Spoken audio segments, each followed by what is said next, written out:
O filho ungido, cara. Hoje eu vou usar esse microfone de telemarketing aqui porque eu gostei muito da minha voz no Jogo do Brasil. Dale. Dale. Para ajudar vocês a entender melhor. Que tema excelente. Bom, boa noite. Obrigado por vocês estarem aqui, mesmo que estava acontecendo algum jogo aí agora que eu não sei. Argentina. Mas vamos tentar manter o foco aqui hoje. E hoje, como vocês podem ver, a gente vai falar sobre excelência. Amém. Um assunto que eu particularmente gosto de falar bastante. Me gusta mucho. E eu queria saber o que aqui poderia me definir o que é excelência. Como que você define excelência? Oi? Tá, o contrário da lei é meio esforço. O que mais? Da tua coração. Quem? Fala alto, Gustavo. Quando você dá o seu melhor. O que mais? Ser zeloso. Superar expectativas. Superar expectativas. Legal.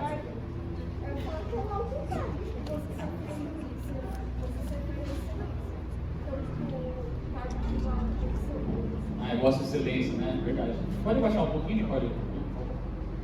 Bom, eu trouxe uma imagem aqui que eu acho que dá para definir bem o que é excelência, especialmente nessa semana. Vamos ver aqui.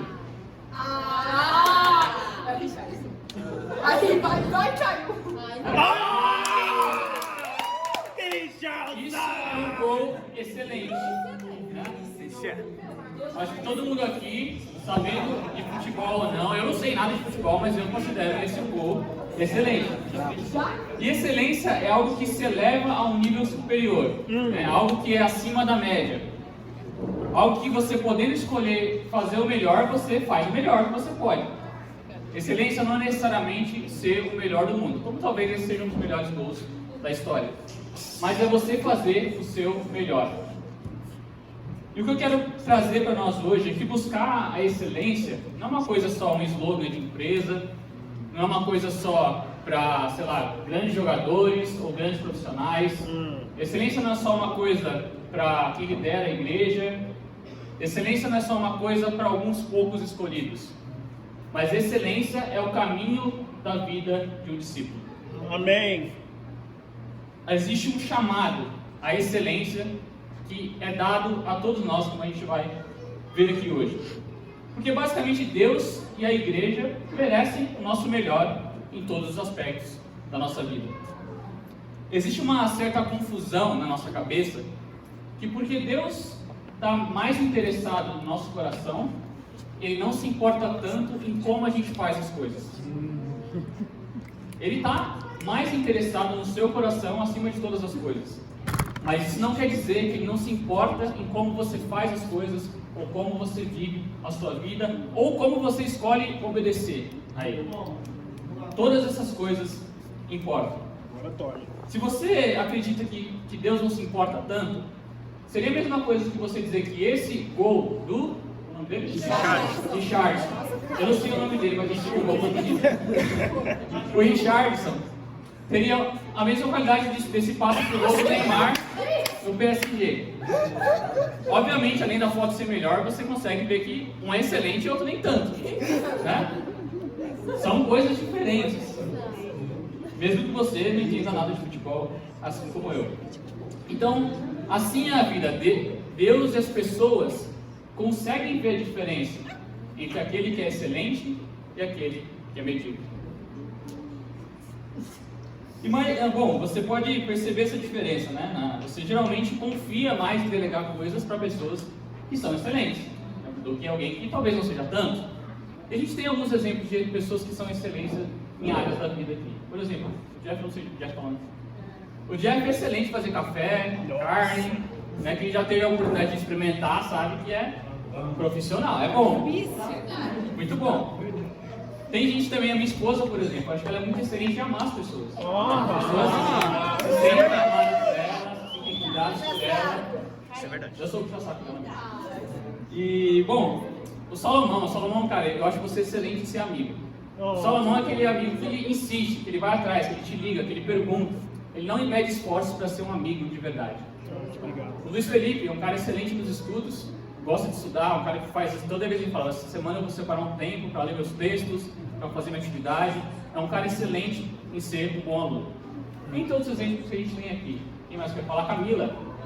A Camila, se tivesse uma empresa, acho que a Camila seria uma das primeiras pessoas que eu contrataria. Porque ela é muito boa de organização, de logística, de administração, muito excelente, muito cuidadosa com as coisas. O fato é que eu não estou dizendo que a gente precisa dominar com maestria todas as coisas, né? Provavelmente a maioria de nós aqui não vai ser o melhor do mundo em alguma coisa. Mas o ponto não é nem esse. Mas o ponto é que, mesmo que a gente não esteja no nível ideal, a gente pode buscar esse caminho da excelência. E quando eu paro para pensar você, qual a imagem que o mundo tem dos cristãos? O que o mundo pensa dos discípulos, dos cristãos? O que vocês ouvem por aí? Chato. Chato? Hipócrita. Hipócrita, retrógrado, o que mais? Isso é fácil de falar, o que mais? Preconceituoso, cabeça fechada. Cheio de regras. Eu já ouvi muitas vezes as pessoas falar, cristão é um cara mais emocional, que não pensa muito, né? Eu já tive muitos exemplos ruins na minha vida também, de que o cara se dizia cristão, mas, sei lá, cobiçava todo mundo, as mulheres do trabalho, fazia o trabalho mais ou menos, saía na hora do almoço, ficava 3 horas na hora do almoço. A gente está repleto, infelizmente, de cristãos, ou se dizem cristãos, pelo menos, ao nosso redor, que não são excelentes naquilo que fazem, naquilo que se propõem a fazer. De certa forma, eu sonho em ver mais discípulos excelentes. Eu sonho em ver mais discípulos de Jesus em lugares proeminentes, sendo exemplos, seja no futebol, exemplos na faculdade, exemplos nos seus empregos, exemplos nas suas famílias. E eu acredito que Jesus e Deus também sonha com isso, né? Às vezes a gente pensa, por que outra pessoa foi promovida e eu não? Poxa, mas Deus, por que ele nem é discípulo, ele é ateu, sei lá o que ele é? Por que aquela pessoa talvez tenha um sucesso maior na vida, ou conquistou algo na vida, e eu que sou um discípulo, não? Bom, acho que pode ter muitas razões por isso, mas talvez uma delas seja porque você não está sendo excelente naquilo que você está fazendo. Não que você deva idolatrar essas coisas, né? Fazer, sei lá, focar só no seu trabalho, só fazer, focar em fazer o melhor possível só no trabalho. Mas você precisa ter em mente que fazer as coisas com excelente honram a Deus. Dão um bom testemunho para os seus amigos e colegas. Então eu tenho basicamente 3 pontos que eu quero compartilhar com você hoje do porquê ser excelente. Estão comigo? Sim, beleza, prega vamos lá. Caio. O primeiro é que a natureza de Deus, tirar essa foto do Neymar aí, tá distraindo, né? A natureza de Deus é excelente. Amém. Ou seja, a natureza de quem Deus é ser alguém excelente. Vamos lá, as escrituras não vão aparecer aqui, tá? Vocês podem abrir aí. Gênesis 1, versículo 31.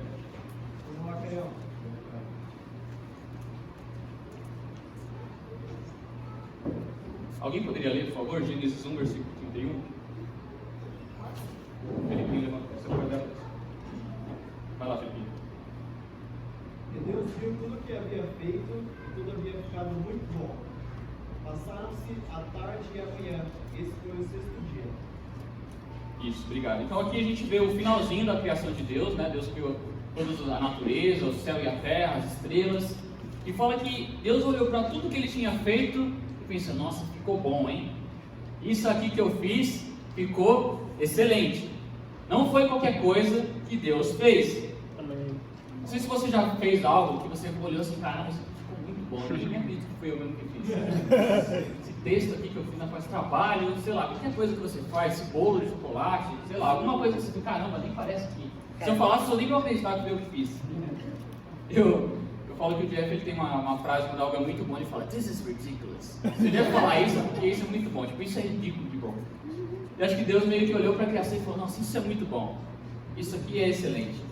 E olha, a gente pode olhar algumas coisas que Deus criou na natureza. Eu trouxe algumas fotos aqui de lugares aí ao redor do mundo, onde você vê como é que você pode acreditar que um Deus que criou todas essas coisas e muito mais, é um Deus que não se preocupa com detalhes. É um Deus que não se preocupa com beleza, por exemplo. É um Deus que não é cuidadoso, que não é engenhoso, que não é caprichoso. Como que a gente, olhando essas criações, não podemos acreditar que Deus é assim, que Deus se importa com essas coisas? Ele não liga tanto para a qualidade. Eu sei que comparado a Deus, tudo que a gente faz é mero rascunho, né? Tipo, imagina a criança. Faz aquele rabisco lá pro pai, mostra pro pai, nossa, é lindo. Mas comparado ao que Deus pode fazer, é um uma pista. Meus melhores designs são nada comparado ao que Deus é capaz de fazer. Só que você começa a ver que Deus se importa, né, com essas coisas ao longo da história, né? Quando você vê lá no Antigo Testamento a descrição do templo, até às vezes é meio chato de ler, né? Porque tinha lá as dimensões, tinha os materiais, cada detalhe Deus pensou de como deveria ser o templo. A construção da arca, a mesma coisa. Interessante que você vê esse mesmo aspecto de excelência em Jesus. Vamos lá para a próxima escritura, em Marcos 7,37. Bora, Caio. Quem tinha falado que eu ia aqui? Era nosso ou não? Marcos 7,37. Alto, com convicção. Sai. O povo ficava simplesmente maravilhado e dizia: ele faz tudo muito bem, faz até o surdo ouvir e o mudo falar. Isso. Então, aqui o contexto do final dessa escritura, Jesus tinha acabado de curar um surdo e gago.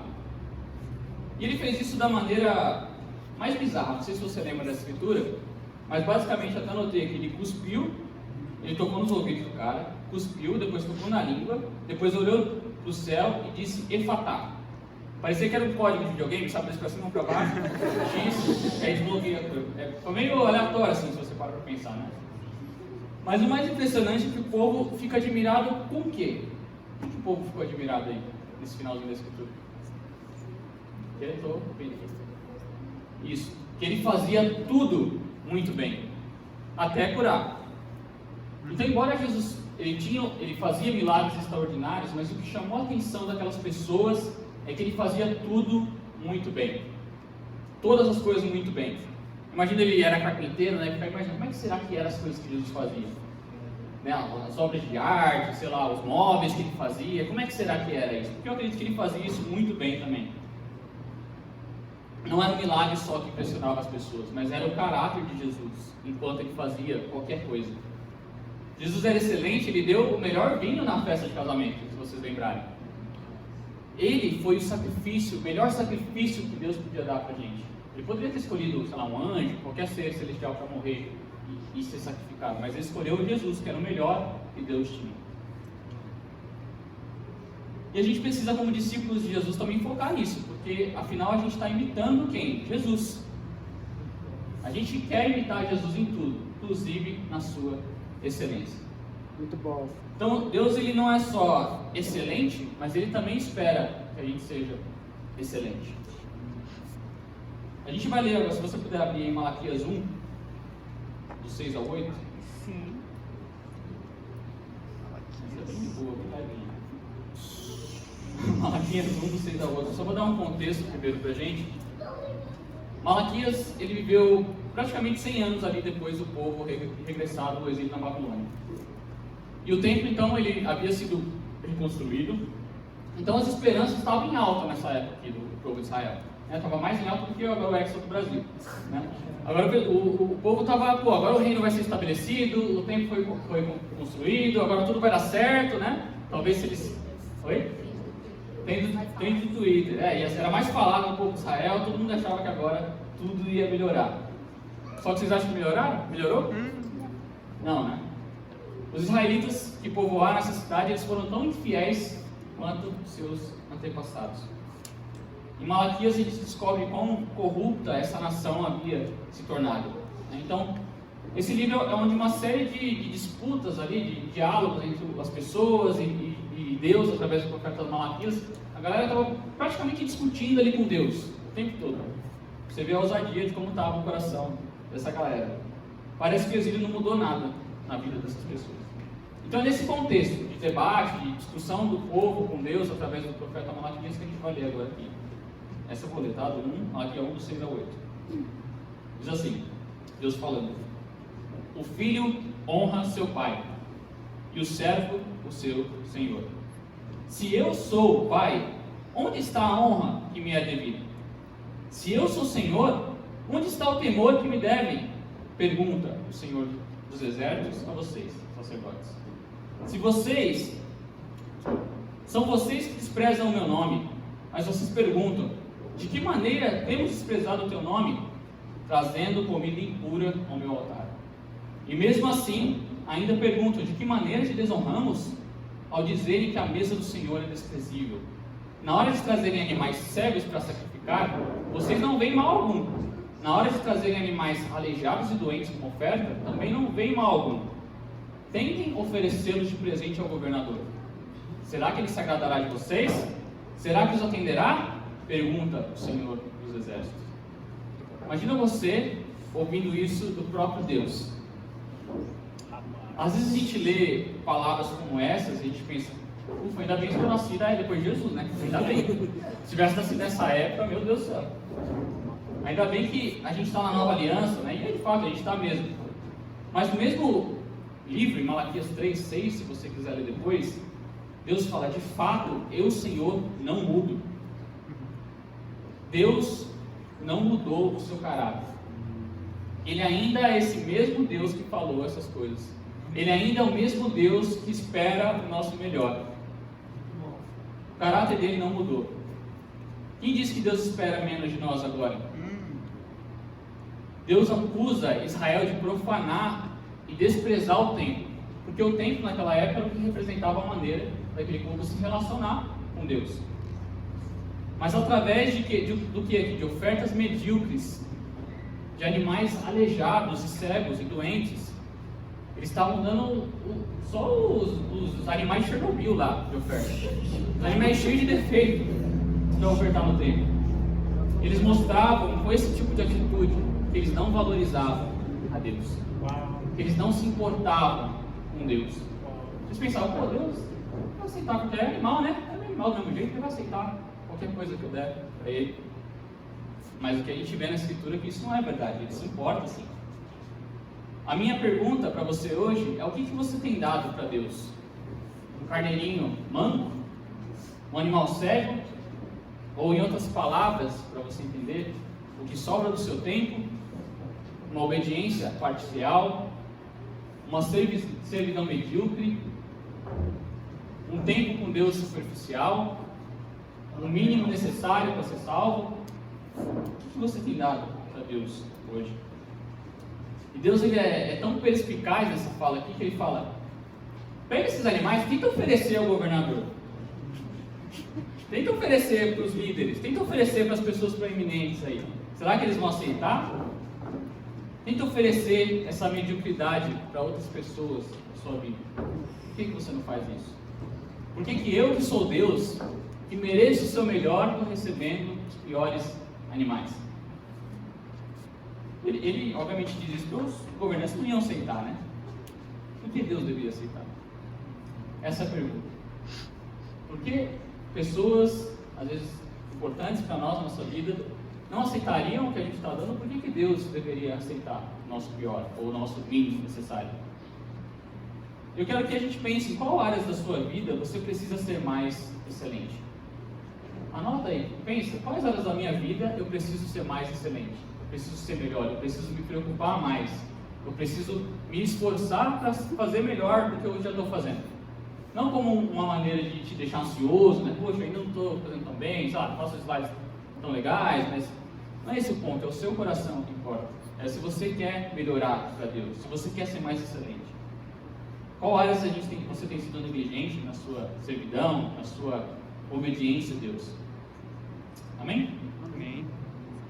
E o terceiro ponto é, nossa excelência gera frutos. Vamos lá para Daniel 6, do 1 ao 5. Você pode ler só um mais? Daniel 6? Daniel 6, do 1 ao 5. Por favor.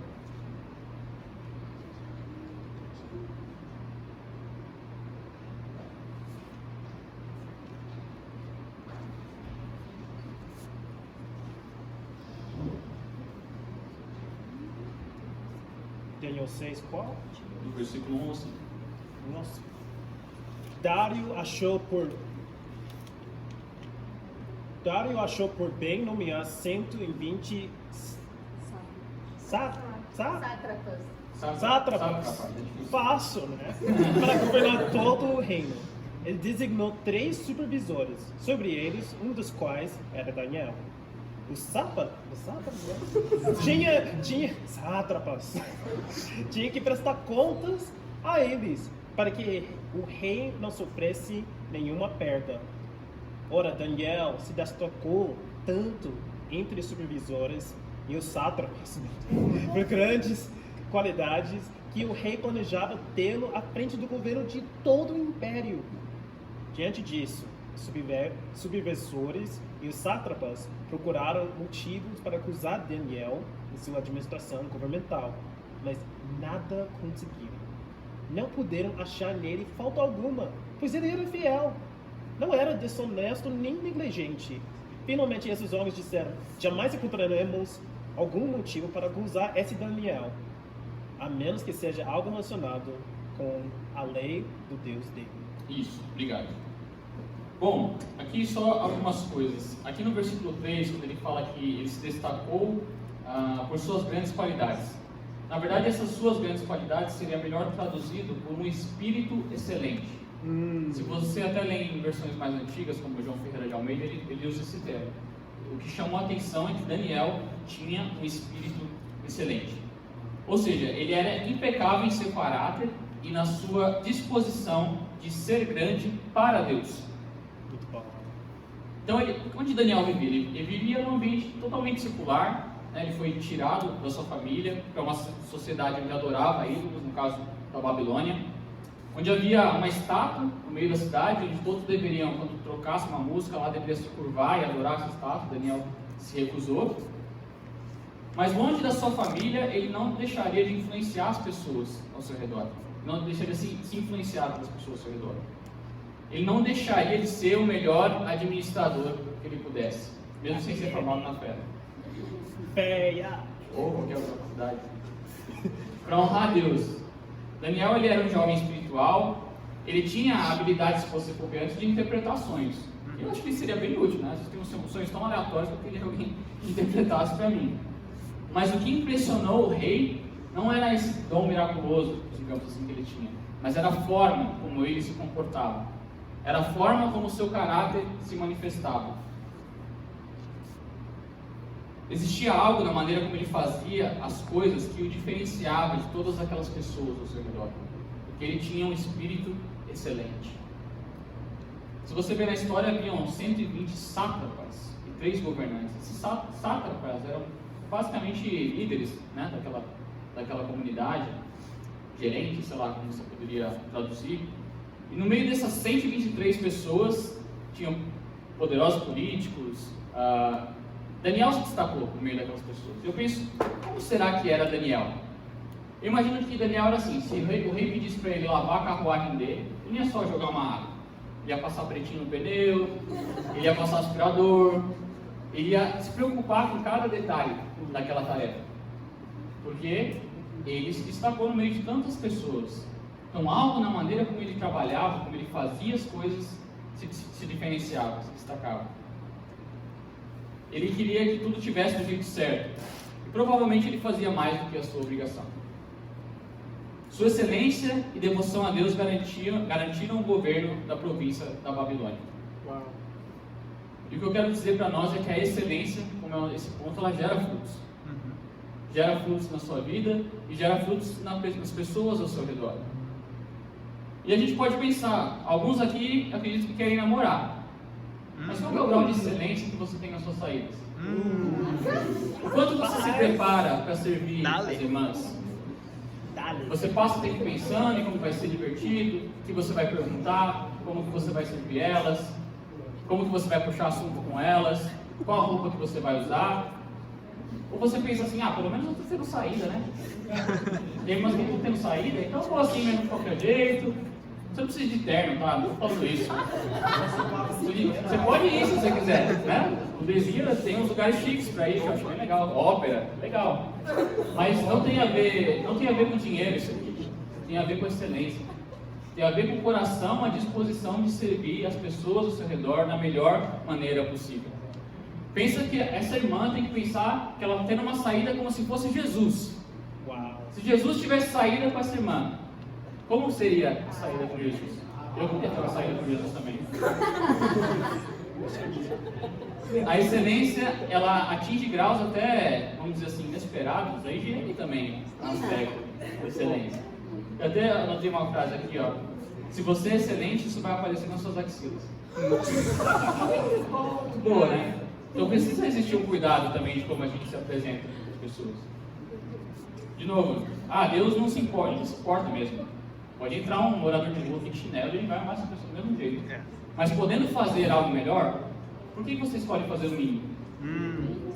Essa é a questão. Aí você pode falar, poxa, mas a irmã tem que gostar do meu coração. Gostar. Bom, como a gente diz lá na escola de missões, boa sorte. Outros querem ser líderes.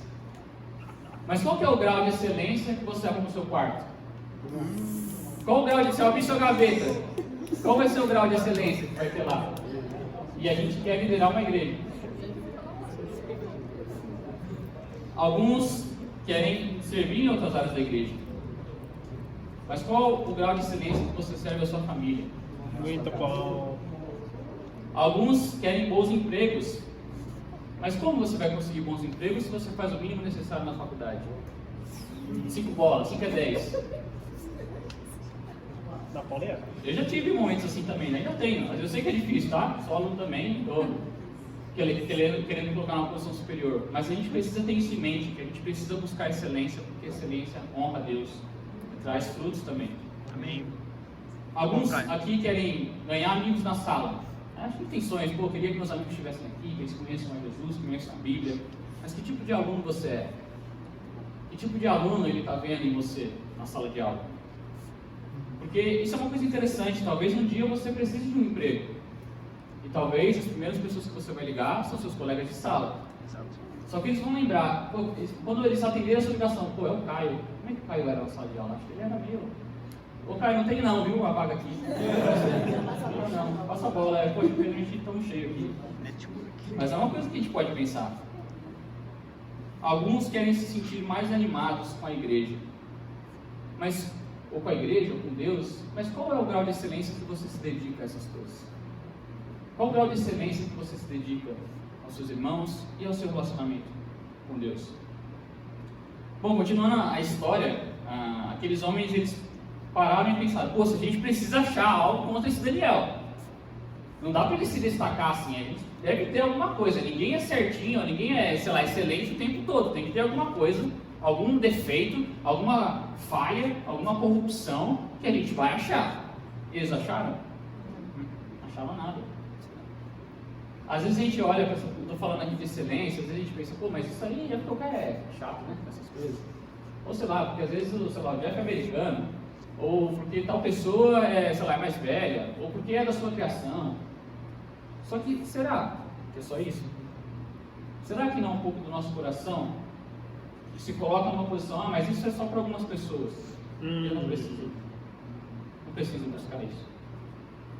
E esses caras estavam procurando achar algo, né? Começaram a verificar o seu histórico, verificar o passado dele, checar a integridade de Daniel. Vamos pegar ele uma mentira, vamos pegar talvez ele roubando algo e vamos falar com o rei, né? Aí ele vai perder o poder e a influência, mas eles não puderam encontrar nada.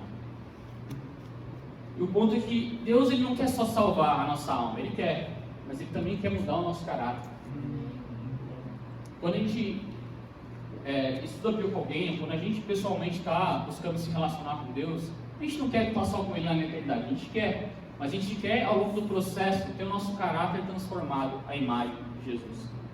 Isso envolve a maneira como a gente faz as coisas, a maneira como a gente serve, a maneira como a gente se comporta, porque isso é caráter. Não dá para separar como a gente age, como a gente se veste, como a gente trata as pessoas do nosso coração. Não são coisas separadas. Hoje a gente separa, né? Pô, mas uma coisa é o coração, outra coisa... Não, é a mesma coisa.